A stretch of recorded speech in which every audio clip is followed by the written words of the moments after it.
se si ndikon bamirësia në forcimin e lidhjeve në mes të komunitetit, në mes të njerëzve, qoftë lidhjet mes njerëzve, por qoftë edhe lidhjet mes njeriut me krijuesin.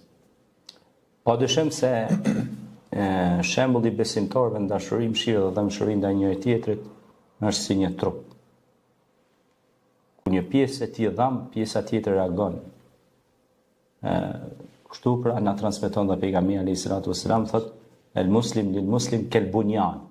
Muslimani me muslimani janë si shtyllë që mbajnë njëri tjetrin. Nëse bie një shtyllë bie tjetra. Çka do të thotë?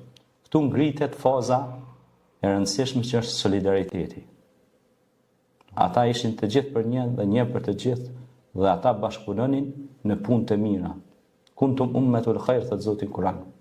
Ju jeni ummeti më i mirë, më i dobishëm, dobipërs, që bëni punë të mira dhe largonin nga të këqijat.